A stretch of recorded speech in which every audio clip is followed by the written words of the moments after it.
I want to start by saying something that might sound strange. Having money in the bank does not always feel good. A few months ago, I checked my savings account and saw $25,000 sitting there, and instead of feeling relieved, I felt confused. Like, is this enough? Is this too much to keep in cash? Should I be doing something with it? I am 52 years old. I have been working for almost 30 years, and I still sit there sometimes and think I don't really know what I'm doing with money. I don't think I'm alone in that. So today, I'm just going to talk through where I am, where I went wrong, what I figured out, and what I'm doing now. No advice. No fancy charts, just my story. Just thinking out loud. Let me tell you where I actually am right now. Real numbers. I have $25,000 in a regular savings account. The interest rate is 0.4%. That's embarrassing, honestly. I have about $67,000 in my 401k. I know, for 52, that's low. I'll explain why in a minute. I have no credit card debt anymore. That took years, but I got there. I have a car loan. $9,200 left on it. Payment is $287 a month. My monthly take-home pay is around $4,800. I work in logistics. Nothing glamorous. My rent is $450 a month. I don't own a home. That's a whole other conversation after rent, car, groceries, utilities, and the basics. I usually have somewhere between $400 and $600 left over each month. And that $25,000? It just kind of sat there. I kept adding to it slowly over the years, but I never knew what to do with it. So I did nothing, doing nothing with cash for years. While inflation quietly eats away at it, that's something I didn't really understand until recently. According to the Bureau of Labor Statistics, inflation has averaged around 3 to 4% over the last few years. My savings was earning less than 0.5%. So, in real terms, I was losing ground every single year. Okay. I want to be honest here. I made some real mistakes. In my 30s, I cashed out a 401k when I changed jobs. I got about $14,000. I paid taxes and a penalty on it, walked away with maybe $9,000. I spent it on things I can't even remember. Furniture? Maybe. A vacation. Gone. That $14,000, if I'd left it alone and it grew at a modest rate, could have been $60,000 or $70,000 by now. Maybe more. I try not to think about that too much. I also ignored my 401k for years. I enrolled, put in about 3%, and then never looked at it again. I didn't understand what the investment options meant.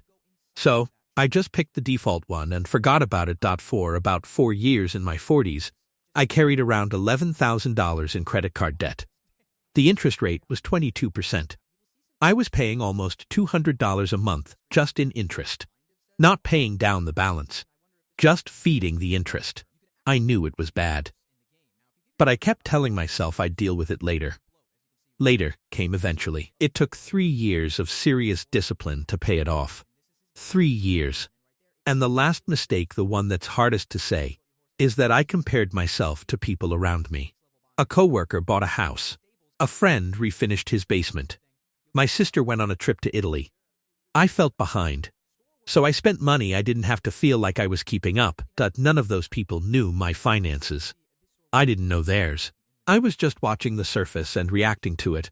A few things clicked for me not long ago. Slowly, quietly. Not from a book. More from just sitting with the numbers. The first thing was this. That $25,000 in a regular savings account earning 0.4% is not safe. It feels safe. It's in a bank. Nothing can happen to it. But inflation doesn't care that it's in a bank. If I'm earning less than inflation, I'm losing purchasing power every year. The money looks the same, but it can buy less. There are high-yield savings accounts right now. The FDIC insures them, so they're just as protected, earning 4 to 5%. I was leaving real money on the table for no reason other than I never switched.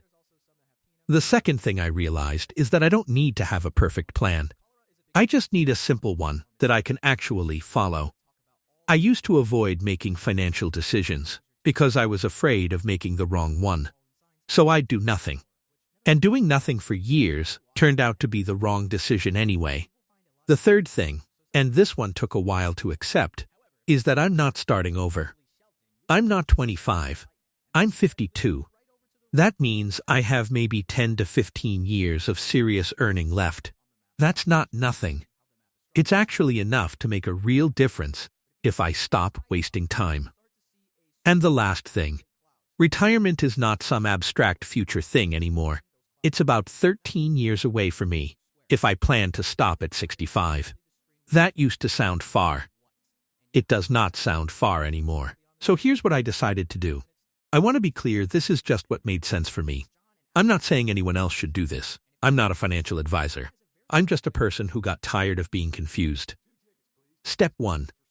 I moved $20,000 of that $25,000 into a high-yield savings account. It's earning 4.6% right now. That's about $920 a year in interest instead of $100. Same protection, just a better rate.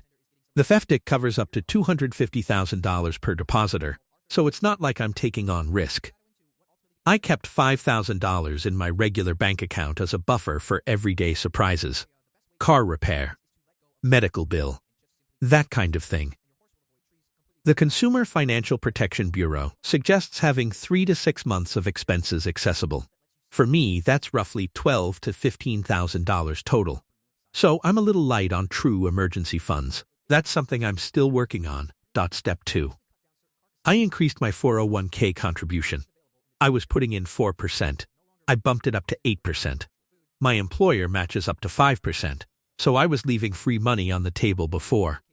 That's gone now. That change costs me about $180 less per month in take-home pay. It's tight. But I think about it this way, that money is still mine. I just can't touch it until retirement, and it grows without me doing anything. Step 3. I looked at the funds inside my 401k. I had no idea what I was invested in. Turns out, I was in a target date fund. That's not terrible. But I moved a portion into a simple index fund one that tracks the broad stock market. Lower fees. Less complexity. I'm not trying to be clever. I'm trying to be consistent. Step 4. I started a Roth IRA. I put in $500 a month. The IRA allows up to $7,000 a year for people over 50, actually $8,000, because of what they call a catch-up contribution. I'm not maxing it out. But I'm doing something. That's it. Move cash to a better account, raise the 401k, start the Roth IRA, pay off the car by next year. Nothing exotic. Nothing that requires me to understand the stock market in depth. If you're somewhere in your 40s, 50s, or early 60s, and you feel like you should be further along, I want to say something to you. You are not too late. I know that phrase gets overused, but I mean it in a specific way. The math still works. If you put serious money aside in your 50s, it has 10 to 15 years to grow. That is not nothing. That is real. Social Security will still be there for most of us in some form. A paid-off car, low debt, and a few $100s going in every month, that is a foundation. What I had to let go of was the idea that I had to fix everything at once, or that I needed to understand everything before I could do anything. I just needed to do the next small thing. And then the thing after that, the $25,000, still confuses me a little. I'm still figuring out the right balance. But it's no longer just sitting there, doing nothing. That feels like progress. Slow progress. Honest progress. I think at this stage of life, that's enough. You don't need to be perfect. You just need to stop standing still. Thanks for spending time with me today. Take care of yourself out there, and subscribe my channel.